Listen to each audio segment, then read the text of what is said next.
Now, listen carefully and answer questions 1 to 4. Good morning. This is the customer service department of Kingswell Washing Machine. Roger speaking. How may I help you? Good morning. I'm calling about the washing machine I bought from the mall several months ago. There's something wrong with it at the moment, so what do I have to do?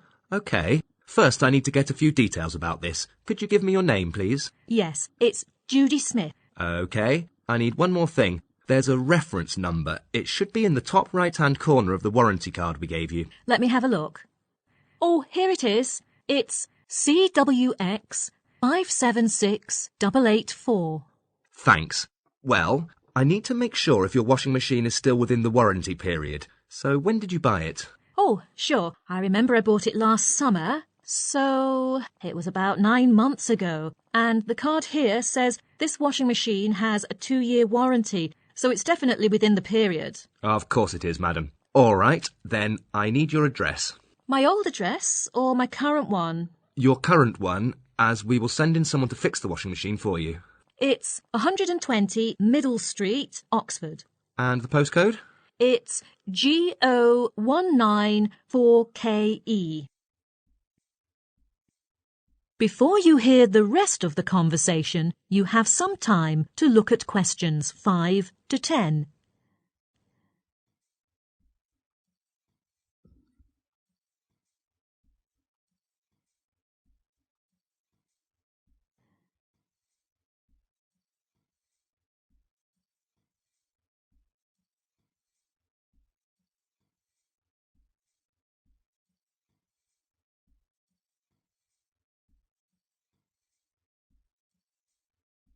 Now, listen and answer questions 5 to 10. Now, I need to know the exact problem of the washing machine. Could you describe it in detail? Actually, the washing machine did work very well until last weekend. I put some clothes into it, and it worked normally at first. Then I just got down to doing some gardening. But after about 30 minutes, when I came back to the house, I found it was leaking. The water had soaked the entire floor. I'm sorry to hear that, madam. So, did you do anything to make the leaking stop? At that moment, the washing machine was totally out of control, and the alarm on it also started to sound. I thought there was not much point in pressing any button on the machine, so I just switched off the machine straight away. Then it stopped leaking at once, thank goodness. Well, I think that was the only thing you could do. Oh, then I found my floor was nearly a disaster. As it is made of wood rather than marble, it could not be soaked in water for a long time. So what I did in the next 2 hours was wiping up the water on the floor. Right. Later, I tried the washing machine once more, but the problem still existed. Well, I've taken down all the related information. Later, we'll send a client engineer to your house to fix it. OK, could you arrange the repair work as soon as possible, as I'm too busy at work to do the laundry by hand? How about this Saturday? I have to check the schedule of the repairman. Oh, sorry, madam. Saturday has been occupied. The earliest day we can arrange for you is next Tuesday. Is that okay with you? Fine. I can take a leave from work that day. Anyway, thanks. Oh, my house is easy to find. It's near the Central Market, just across from the post office. All right. And the last thing, could you tell me your phone number, please? Sure. It's 38647757. OK, I've got it. The repairman will contact you before he comes. OK, thank you very much. You're welcome. Bye. Bye. That is the end of part 1. You now have 1 minute to check your answers to part 1.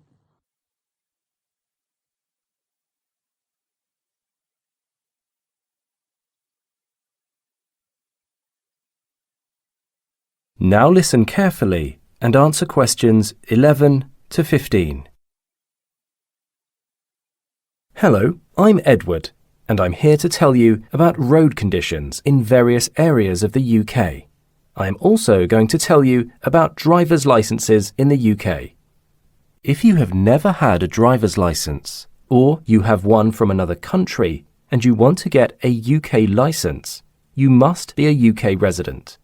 You will need to show a medical report when your UK license needs to be renewed.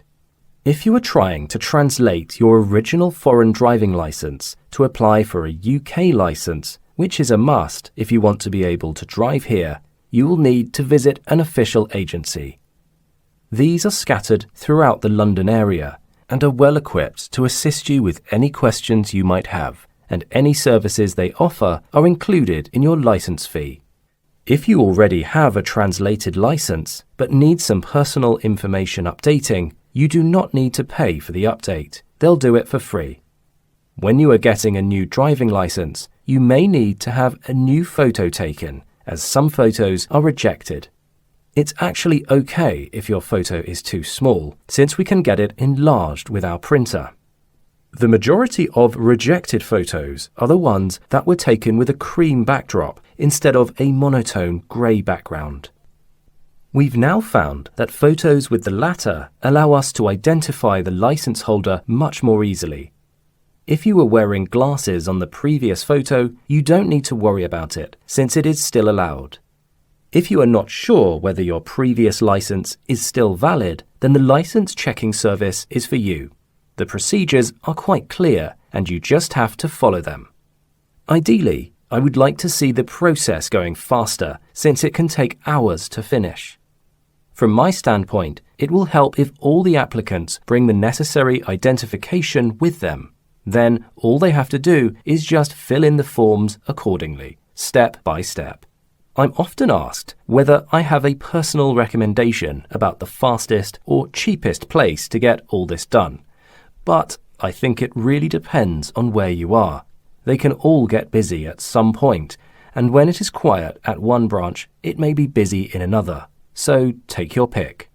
All I would say is that there is absolutely no difference in price. It's a standard fee. The only advice I would give is that the quickest way to complete an application is to fill out the form on the internet and then bring a print copy with you to the agency location of your choice.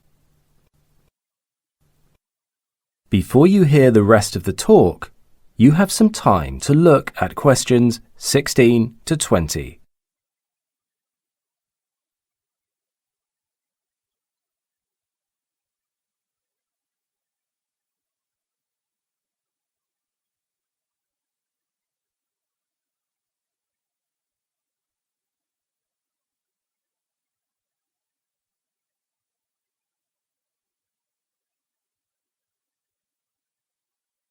Now listen carefully and answer questions 16 to 20.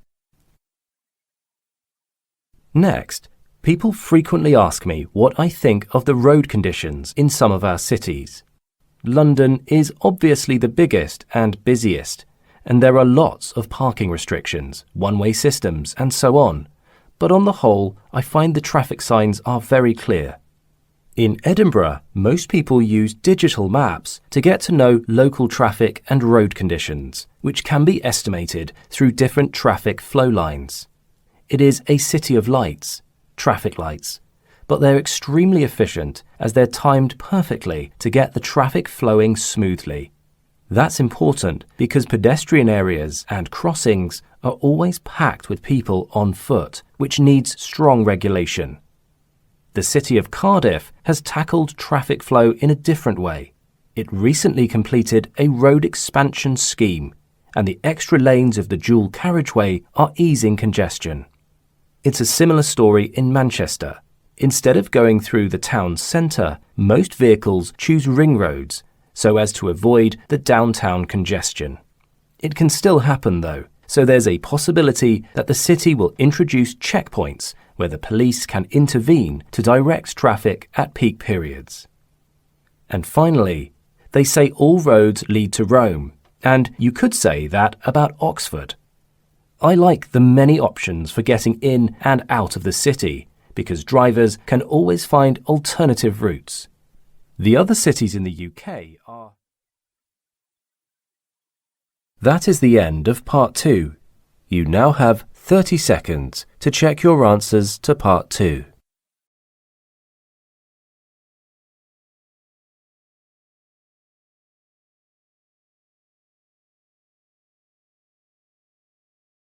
Now, listen carefully and answer questions 21 to 26. Hello, Tom. Sorry I'm late. Hi, Mona. No problem. I heard you finished the essay for the management course. Which company did you focus on? It was finished last week. I chose the hotel where I interned last summer and mainly concentrated on my work experience there. Could you give me some details? I'm interested. Well, during my 3-month internship, I observed every part of the hotel carefully each day and also talked with some of my colleagues.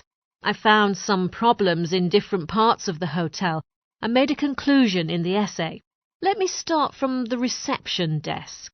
I noticed the staff there kept doing the same thing every day, like answering the phone, helping guests with check-in and check-out, etc. There was nothing special for them. That must be very boring. Yeah, I think so. And in the restaurant, the employees told me that they must obey the rules exactly. For example, if they don't wear uniforms during working hours, 20% of their daily wages will be deducted. And then about the coffee bar.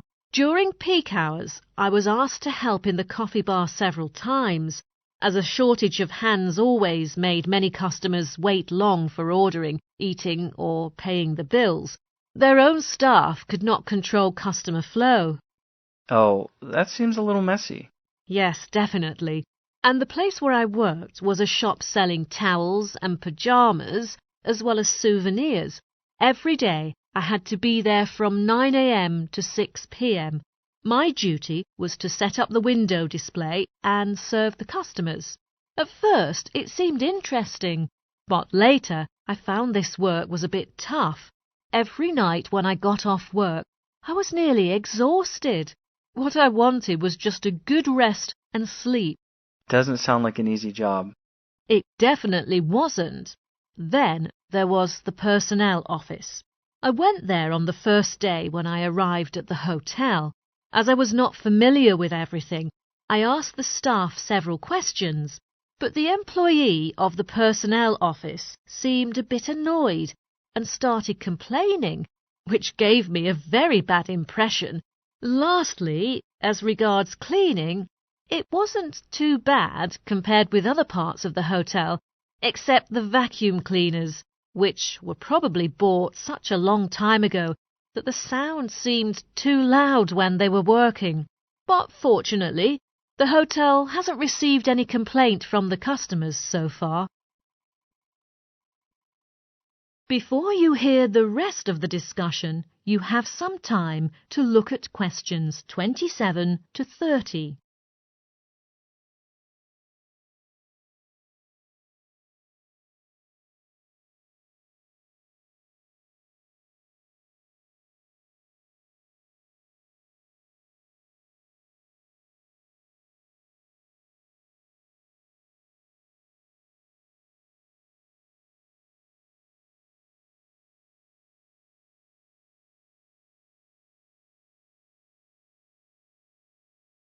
Now, listen and answer questions 27 to 30. I think you've benefited a lot from the internship. Yeah, absolutely. In the beginning, I just wanted to complete the essay for the course. But in the end, I found it has given me some practical examples which are helpful to what I intend to do after graduation. As you know, I've always wanted to do something related to hotel management.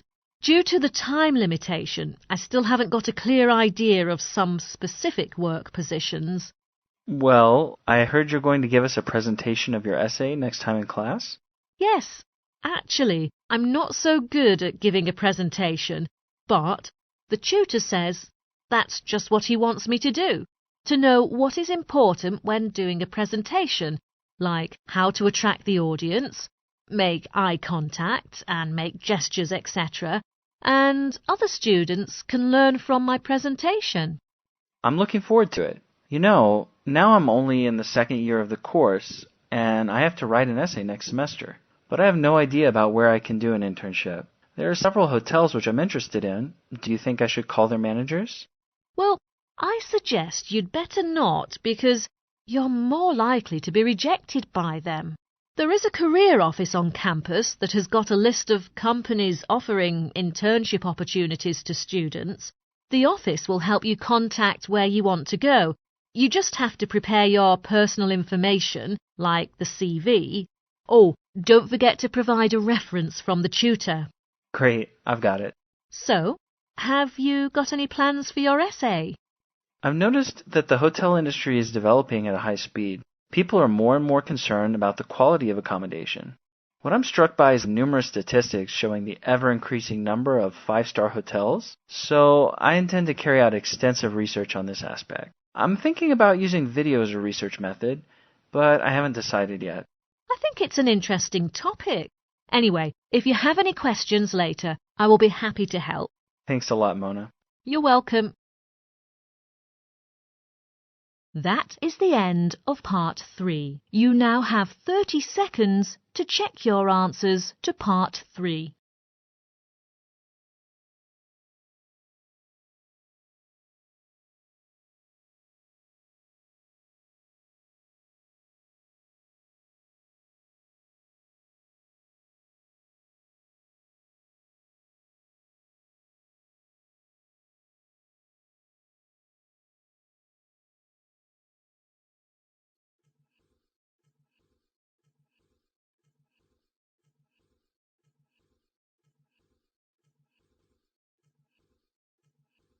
Now, listen carefully and answer questions 31 to 40.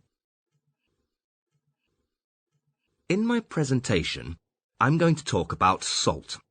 In modern times, when we talk about salt, people may associate it with high blood pressure or increased heart risk, and many health experts warn that we should use less salt in our meals and dishes. However, we should not ignore its importance in our cuisine and even in early human history. Salt is one of the oldest, most ubiquitous food seasonings. The taste of salt is one of the basic human tastes. More importantly, salt plays an indispensable role in the health of human beings. For example, it regulates the body's acid-base balance. Because of its importance to survival, salt has often been considered a valuable commodity during human history. This can be tracked all the way back to ancient Greece, ancient Egypt, and ancient Rome, when salt was highly valued and used as a method of trade and currency. In ancient Rome, the busiest road leading to the city was the Via Salaria, which means the salt route in English. A soldier's pay, which partly consisted of salt, was known as salarium argentum in Latin, from which we derived the English word salary. A soldier's salary was cut if he was not worth his salt, an expression still used today. In fact, salt was not only the first condiment discovered, but also the first preservative. We know today that food goes bad because microorganisms in the food multiply in abundance, and a high salt environment is not conducive to microbial reproduction. Extremely high concentrations of salt can even kill microorganisms in the food. The ancients certainly didn't know this, but they did know that salted food can be preserved for a long time. The use of salt as a preservative can be traced to ancient Sweden. At first, hunting was the principal means of livelihood. In this case, meat supplies were unlikely to be frequent. What's more, fewer animals were available for hunting. In order to ensure the supply of meat, many families in Sweden began to raise animals in the surrounding forests during the summer, when the weather was suitable for animals to survive. These animals were fed every day until about 3 to 4 months later. That's in October. They were ready to be butchered for meat, and that was the only month when ancient Swedish people had fresh meat on their table. Then, with the continuous increase in productivity, people finally had some meat left. However, how to store the meat had become a headache until someone invented a whole new way to preserve food: salting. People tried to keep meat from going bad by adding some salt to it, and it could be preserved for several months and even years. There was evidence that salt was widely used to preserve meat. Historical documents in 1573 recorded the Swedish king's everyday meals, mentioning that 175 pounds of meat was consumed each year, but over 150 pounds was salty. From this, we can clearly see the importance of salt in Sweden at that time. In addition, the documents also noted the annual sales of beer in Sweden soared during that period, and this must be related to high levels of salt in their food.